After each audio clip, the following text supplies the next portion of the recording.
This is EWA Radio, the podcast of the Education Writers Association. I'm public editor and your host, Kavitha Cardoza. I'm so excited to welcome Rachel Cohen to the show. She covers domestic social policy for Vox that touches on a wide range of topics, including schools, housing, criminal justice, abortion rights, labor, and childcare. Welcome to EWA Radio, Rachel. Oh, thank you for having me. You did a wonderful piece called America's After School Afterthought for your EWA Fellowship this year. Just so everyone kind of is on the same page, when you say after school, Rachel, what do you mean? What are you talking about? And why is it an afterthought? So generally the term after school is referring to the time between 3 to 6 p.m. or 2:30 to 6 p.m., kind of out when the traditional school day ends, but before parents get home from work. There's another term that's starting to become used more and more called expanded learning, which can also include before school, like, if you have to drop off your kids at 6:30 or 7 a.m., and sometimes in the summer. But after school, in the way that we focus on it, was this time, when the traditional school days end, while most parents are still at work. And so we were looking at, this gap that really exists for millions of families because those two things don't align, and we don't have really a systematic way to provide care or figure out who's responsible for that care. And people have different ideas about who should do it. And it's very different from school days where we have like a clear sense of who's responsible, and that's the school. We were thrilled to support this work and really happy with how the piece turned out. But going back, Rachel, to your original pitch that you wrote, how did your reporting kind of evolve, or your thinking evolve as you reported?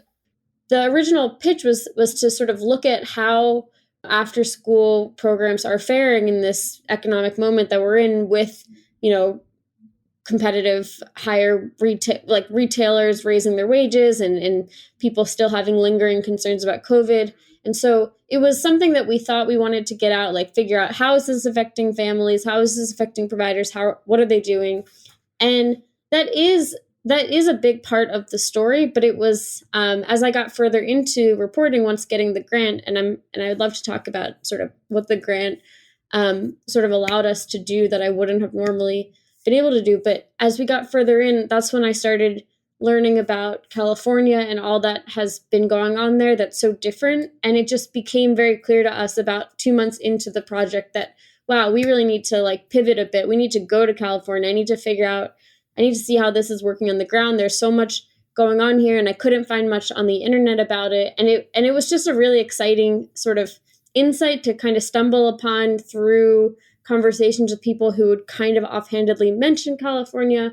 And once we learned that there was so much to sort of share about what's happening, I think it just made the piece a lot better and more constructive, because, as you know, there are a lot of stories that the solutions or models for possible change are not always so clear.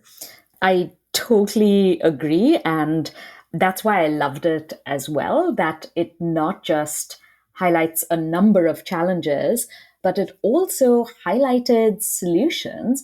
And we'll talk more about California and what you found. But I think why I like this kind of solutions journalism framework is that psychologically it makes people think, well, it can be done, right.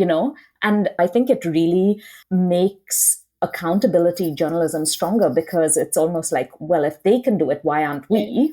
And I really believe, I really did finish the piece believing that this is a really hugely ignored problem, but it can be addressed. The problem, part of the reason it's gone ignored for so long, is because there's always feeling like there's higher priority issues that people are focused on. And so the organizing effort and the attention is just hard to sustain. But we know that in places where there has been sustained attention, there has also been change and improvement over time. So I think that's a very important thing for people just to, know that this is hard. And sometimes you think, oh, California is this really wealthy state. We could never be like California.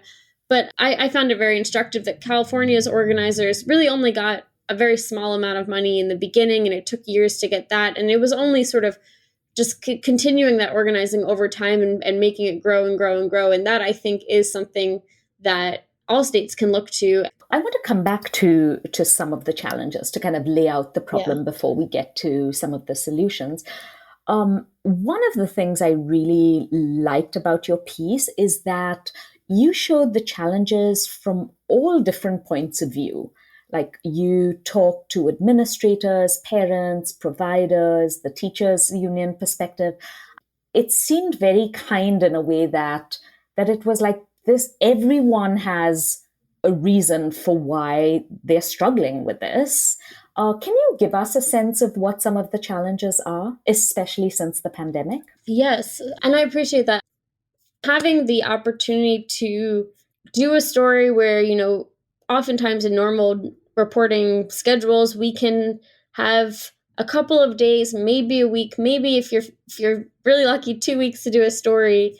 But that limited time really limits the amount of perspectives you can reasonably sort of hunt down, because some of these people, were not responsive at first, and you have to just keep trying or keep throwing the thing at the wall in different ways until you get a yes. And it was really nice to have that opportunity to try out different tactics of reporting and try to really cast a wide net. So I was just really thrilled to get to do that.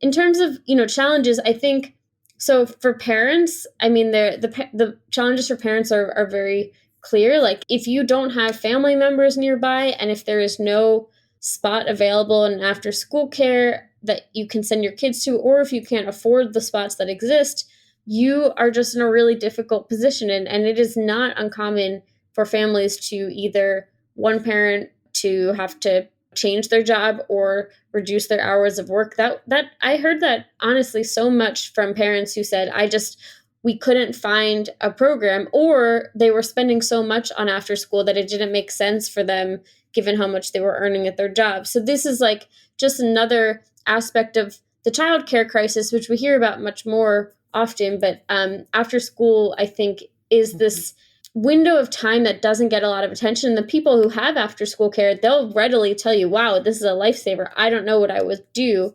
And especially coming out of COVID, it was really difficult because a lot of families did have some more flexibility from their employers. And now there are a lot of companies that are kind of just saying, okay, we're done. You have to come back to work in person, which would be okay. But a lot of these communities don't have after school options, or they used to and now they don't. And so it's really created a lot of challenging situations for parents. With parents, what was interesting is that you didn't just make this a problem that low-income families face. Like, you started off with a physician's family, and they were two-parent working household, and they were struggling. And so I thought that was really interesting. What about children and administrators and the other groups?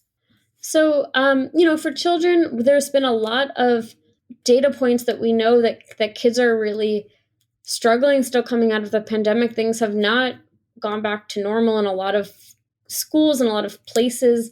It's an even sort of more poignant challenge in this moment, because there is so much good research about the kinds of benefits that after school provides to kids. It's not just like unstructured playtime. It's about building sort of really positive relationships with other peers and with adults, and sort of creating activities and enrichment opportunities that you would not get in a traditional school setting, and you're probably not going to get at home. So examples that are like theater or robotics or dance class or sports or cooking training or tutoring for schools, which is really crucial these days with the pandemic. So I think it was really nice to visit after school programs. You don't have to squint to see that kids are just having a really good time. Mm-hmm. It's a really nice thing. And the staff are amazing and just like very dedicated. So I loved, you had a quote from the Secretary of Education, Miguel Cardona, and he said,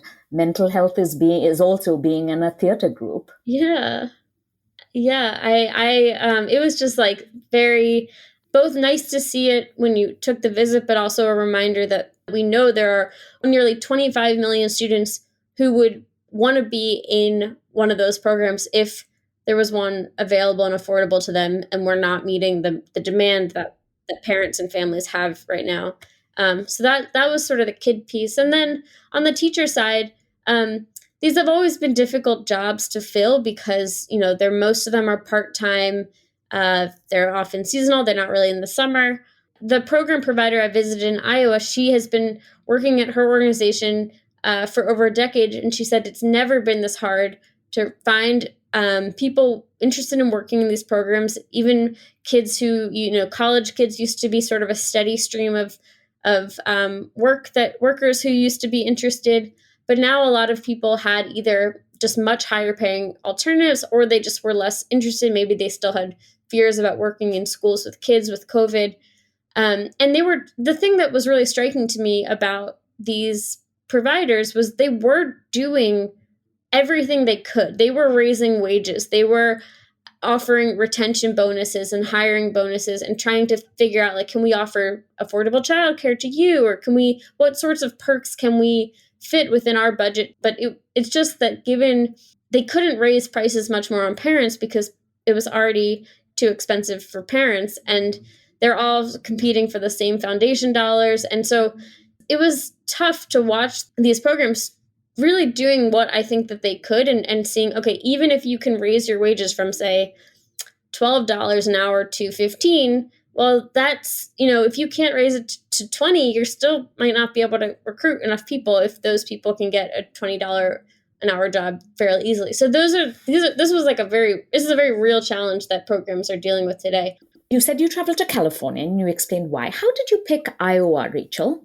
I was in touch with the After School Alliance, which is a national group that helps support after school programs. And they have an annual program, sort of like a fellowship for after school leaders, that's called the After School Ambassadors. And one of the ambassadors from that program I got connected with in November, and I was just interviewing her about her, like, what it was like to recruit this year, because she'd been doing it for so long. And we just had a really good conversation, and I was learning more about her program. And it was sort of after this conversation that I thought, I think that would actually be a great place to visit, to see program on the ground. I've already talked with her once. I think that her staff could be a really helpful example of the challenges from the provider side and the staffing side as I try to, like, build out different perspectives, because I was interested in trying to capture this from across the country. You mentioned California and how much they invest in their after school program. And this was a great example of a state that takes after school seriously. One woman you interviewed said, we try and make it different and intentional.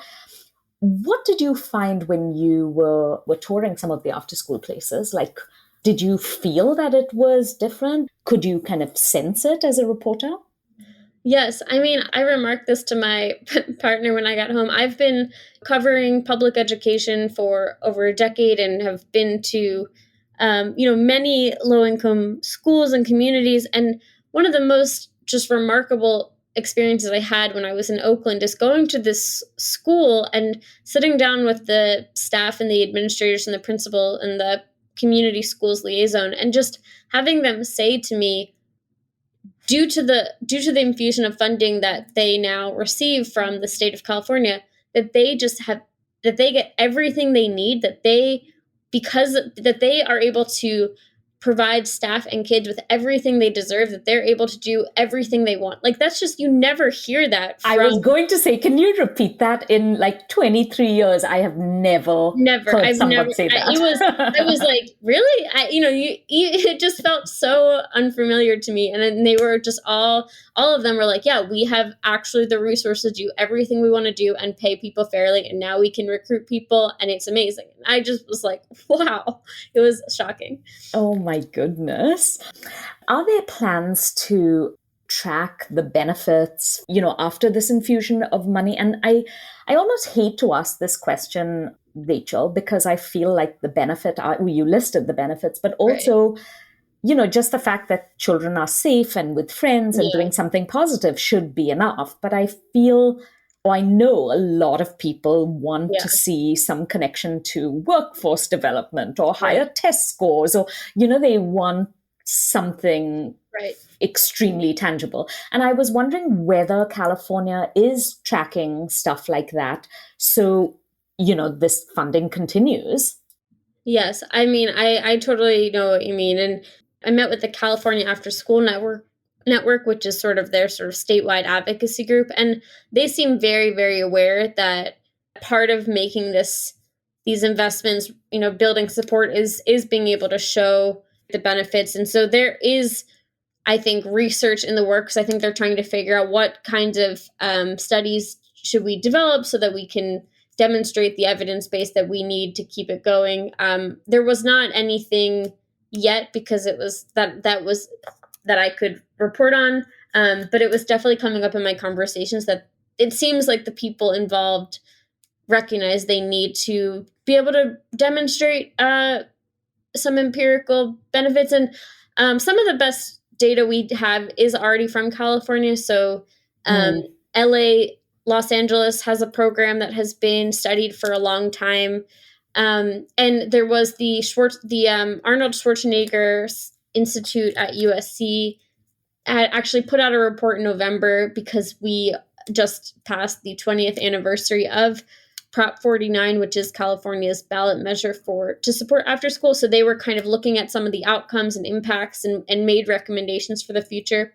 So I think California's I was pretty impressed. They do have a pretty robust infrastructure of researchers and advocates who I think are trying to think creatively about how do we both measure this and improve this and also build up and maintain the political support for it going forward, which I was like, wow, we are so behind everywhere else. Before we get to how reporters everywhere else can cover this issue in their communities, one of the things I noticed is you get really good quotes. They're very simple and they're exactly how people speak. One woman says, "That just stinks," when she's talking about how hard it is to recruit staff. And especially in education stories, like sometimes I'm reading a piece and I think, oh, no one talks like that. Or if they do, Yeah. like you really need to find someone else because you can barely understand with all Yeah. the education jargon. And I was wondering how you got people to talk the way they speak. Well, I appreciate that. I mean, I will say this was something that made me feel particularly grateful for the fellowship because, I don't get to travel much for the bulk of my reporting. I do most of my work over the phone. And so I did have this thought, oh, like, is this like, am I spending this money right going to travel to talk with people in person if I could do it over the phone? And I just finished the project with such an overwhelming sense of gratitude because it was so worth it, because I sort of forgot that people also really appreciate you taking the time to get out there. And Mhm. so in both cases, we would sort of sit down in these rooms and it would sort of it was just a very different experience than being on the phone. And I think I felt like people were being much more candid and open because I had made the trip out to be with them and see their space. And so obviously that's not something we could do every time, and we still want to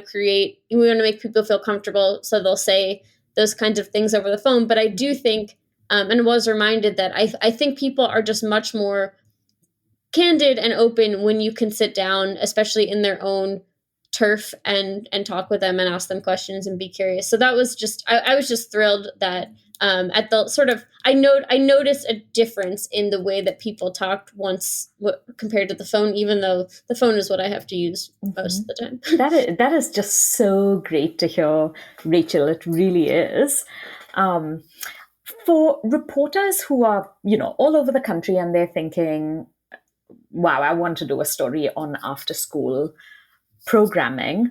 What are some of the organizations you found helpful nationally? Were there researchers you Yeah. thought were great?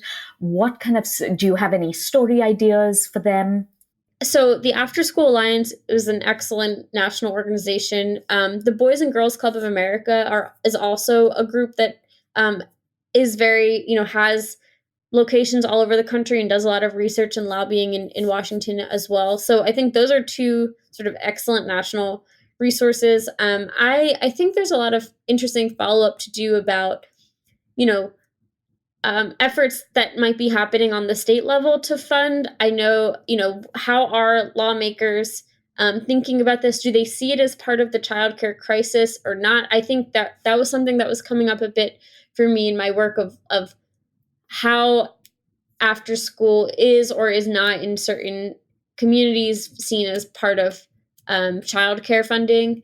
And it's interesting because it does sometimes it's an education funding issue, sometimes it's childcare, but because we know it can be all of these things at once, it's sort of interesting to see how different communities come down on that. I tried to link in my story to some of the best research that I could find. I definitely think if anyone's interested in writing about this more, to check out those hyperlinks and sort of, maybe follow up with some of those researchers. I think there are the After School Alliance has a lot of really interesting surveys, and sort of they have a lot of this big network of survey providers that they sort of regularly poll on what are the biggest challenges, what are the things that they're doing. And so, I was connected with After School All Stars. That was a group that I worked with both in DC, and I talked to them on the national level. So I think depending on where you are, both and I guess the last big provider is probably the YMCA. They have a lot of chapters, but a lot of after school programs are done locally, just individual churches, nonprofits, partners like that. I'm very interested. Sorry, and this is a bit of a rambling answer, but like I found it interesting, some of the dynamics between like which school districts were taking it on versus which communities sort of left it as a completely sort of private nonprofit responsibility. And I think those are it can be a lot easier for families, of course, if they could just go to their school district. And even if the school district is the one that then partners with nonprofits, at least then they might have a clear place to go. But in a lot of communities, it can be really come down to the parents just having to Google around and trying to find out stuff. There's a really big range in, I'd say, the level of access and ease in which a parent can find options. And then, of course, there are some times where maybe they find options, but they can't afford them. And so it's a big challenge, but I do maintain optimistic that it's one that can improve if we can just kind of keep some focus on it. So I'd love more education reporters to do it. And if they want to talk with me about it, would love to connect. Oh, that's very generous. Thank you. Rachel, I always ask reporters, what is something that you will take away from reporting on this piece? And I don't mean for a day or for a week. I mean like forever.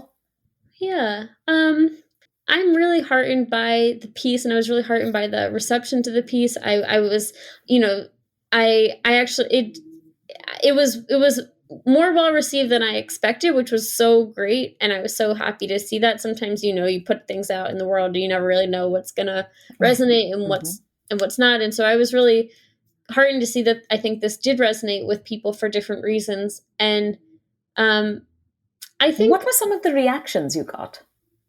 A lot of people were just like, oh my God, finally, like, sort of, I think it really has sort of, like I mentioned earlier, like has been kind of this very ignored slice of the childcare crisis. I think we've had more robust conversations about the high cost of daycare and caring for infants and toddlers, but I think there's just been much more silent pressure on families to just everyone has to figure this out on their own. Like everyone's on their own, and so I definitely felt I got a lot of feedback from parents, and in the few radio interviews that I did post publication, like every radio host said to me once we finished the interview, oh my God, I've had my own, thing with after school and it's such a challenge with my kids. So yeah, I think it's just a lot more sort of resonant than even I realized. But I think in terms of just the takeaway, I'm just very proud and glad that the piece could be more constructive, and it's something that I'm definitely thinking about more as I do stories and what I want to take with me, because I think I can feel my own reading habits change as the years go on, where I'm like, I just don't have the energy to, like, I'm losing the like bandwidth to read just purely depressing or stories. And it's not that we shouldn't do those stories, but I'm conscious of like, how do I write a story that can both provide the information and keep people engaged? And so I was happy that this was able to do it. And I think I want to try hard to keep that mindset going forward. Thank you so much, Rachel, for being on the show. Oh, thank you for having me. Thank you so much for the fellowship. We're so glad to do it. I'm really glad it made a difference, because we're hoping to launch another round soon. And I'm hoping people who hear you will say, oh, cool, like maybe I should apply. You should do it. That wraps up this episode of EWA Radio. I'm Kavita Cardoza. Do you have any questions for Rachel? Let's continue the conversation on Twitter @EdWriters. And if you have stories about after-school programs in your state or district, please share them. #TellEWA. Special thanks to Angelina Liu and Kristan Obang from EWA and Raul Garcia for production assistance. The mission of the Education Writers Association is to strengthen the community of education journalists and improve the quality of education coverage. For more than 75 years, EWA has helped reporters get the story right. Thanks for listening and lifting up education journalism.